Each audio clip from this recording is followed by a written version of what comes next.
Welcome to the AS Code podcast. So this podcast will share information about science, my own experiences, and valuable tools to increase your quality of life with ankylosing spondylitis. So my name is Kevin Rubens. I've been living with AS for the last 12 years. So I'm a rehabilitation scientist and physiotherapist, and I've been successfully fighting this disease for a couple of years now. And therefore, I started this podcast to make sure that I can give you all the stuff that I tried out, but also valuable scientific information to make sure that you are up to date and you can also increase your quality of life. So for this episode, we're gonna do something special because we know how much movement is important, or how important movement is for our disease. So this session is gonna be very short, but very practical, okay? We're gonna do 3 movements, and every third podcast that I will do, it will be something like this. So if I ever get to a lot of podcasts in the future, that means you have a ton of information and a ton of exercises you will have to make sure that you can actually get to move better, feel better, and increase your quality of life. So in the next 5 to 10 minutes, I will sit down with you and we're gonna cover 3 different exercises to make sure that you move and feel well throughout the day. Welcome to my home gym. So here's where I train, here's where I do all my mobility sessions, my strength training sessions, and all the stuff in between to make sure that my body stays very strong and very mobile. So like I said before, I'm going to share with you 3 exercises for today that you need to try and need to do a lot more to make sure that we keep everything nice and mobile. We'll focus on the hips, a little bit on the thoracic spine, and on the ribs today, okay? We also add some breathing, because we know breathing can be limited when we have ankylosing spondylitis, so we need to make sure that we inhale deeply but slowly, exhale deeply and also slowly, that we get the ribs also to mobilize a little bit, okay? The first exercise is gonna be your lat stretch. So this one looks like this. We're gonna, if possible, sit on the heels. If not possible, stay a little bit higher, okay? What we're gonna do then is I'm gonna go to one side with both arms and I'm gonna get my chest down to the ground. Right now, I'm stretching my lats, okay? Those are connected from here to my left glute. So if they're very tight, they can cause some discomfort in the low and the upper back. So that's what we're gonna do, and we're gonna just try to stretch them a little bit, and this will also give the ribs a little bit of mobilization. So we're just gonna inhale slowly, exhale slowly for 5 repetitions, okay?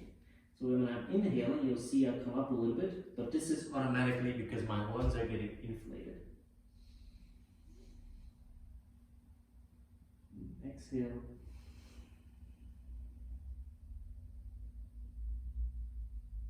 Five big inhales.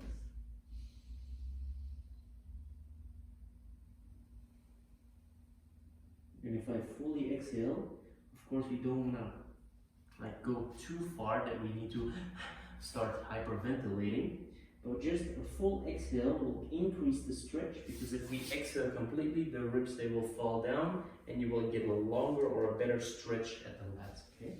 We have 2 more.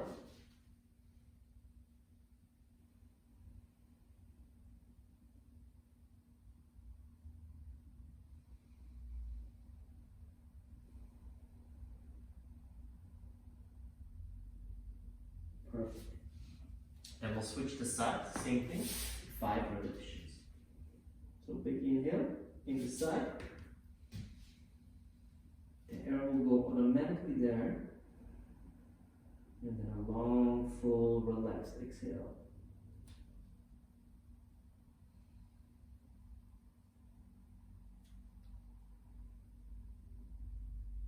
And you might feel a difference left and right. It's good to keep in mind, because then maybe you can add 1 or 2 more breaths on the side that feels more tense.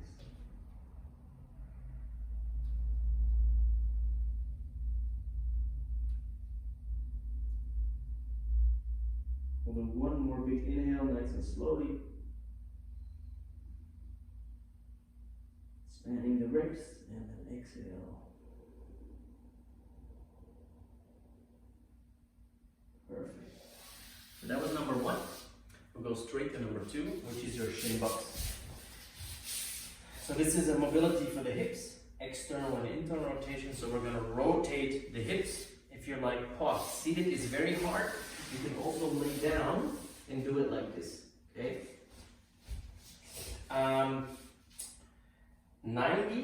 90 degrees everywhere is also harder than pulling the knees a little bit closer, okay? Here, sometimes it feels like you can move better than here.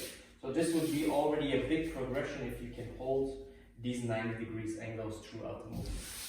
Okay, so what we're gonna do now, I'm gonna open up this leg as far as I can, and I keep this leg on the ground.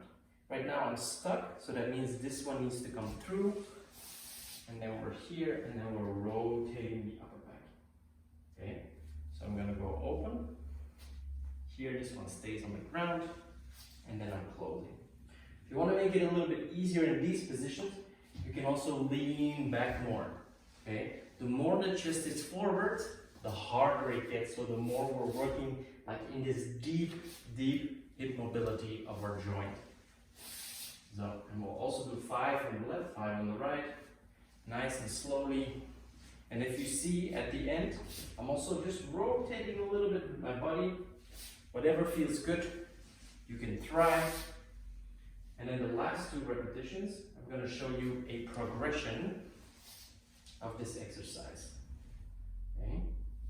So we're going to open up, same thing, close, always use the hands. I'm going to now use my hand, go through my arm, and I'm going to try to flex towards the ground. I'm going to inhale, exhale, go a little bit deeper, and then I come back up and I switch. Okay, so here we're using the breath again to mobilize and go a little bit deeper into our hip and upper back.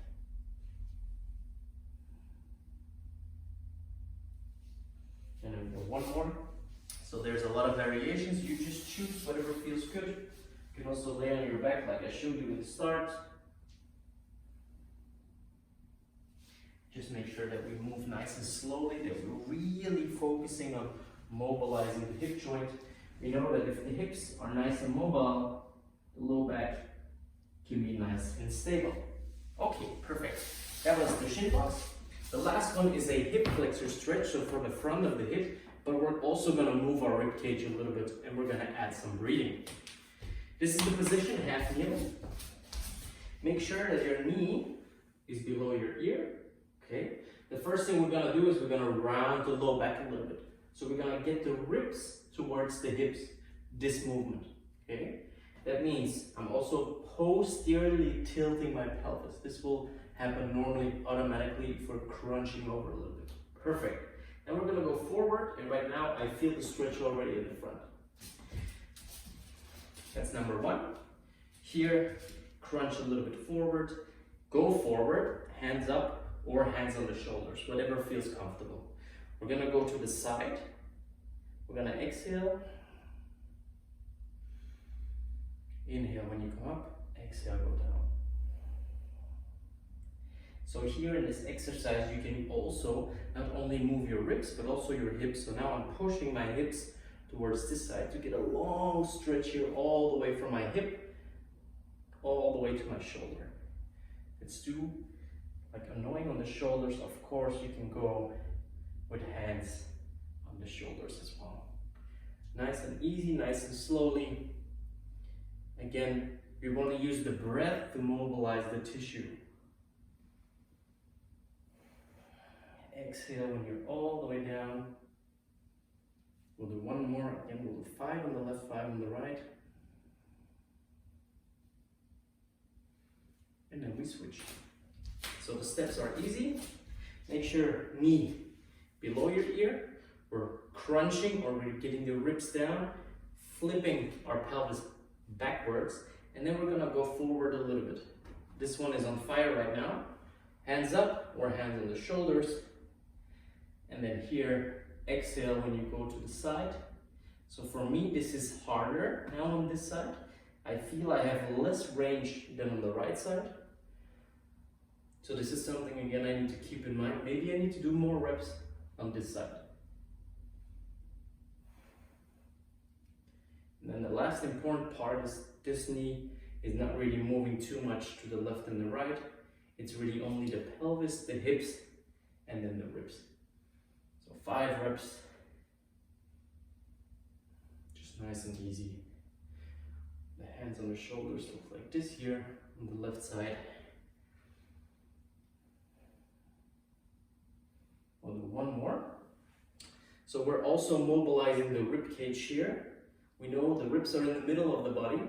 If those are very mobile, that means that the neck can relax. The neck and the low back actually can do their thing. If this would be very rigid, the neck needs to overcompensate, needs to move too much, and then we can have some neck issues. Same for the low back, okay? So those 3 exercises, if you want, you can do another round, maybe 3, or just divide it throughout the day. 1 set in the morning, 1 during lunch, 1 during the evening, whatever you like, as long as you try them out and tell me how they were, okay? So that's it for today. So I'm gonna try to do this every 3rd episode that I'm filming or speaking in the podcast. And then, yeah, like always, if you have any questions, feel free to reach out, and then I wish you a very good day.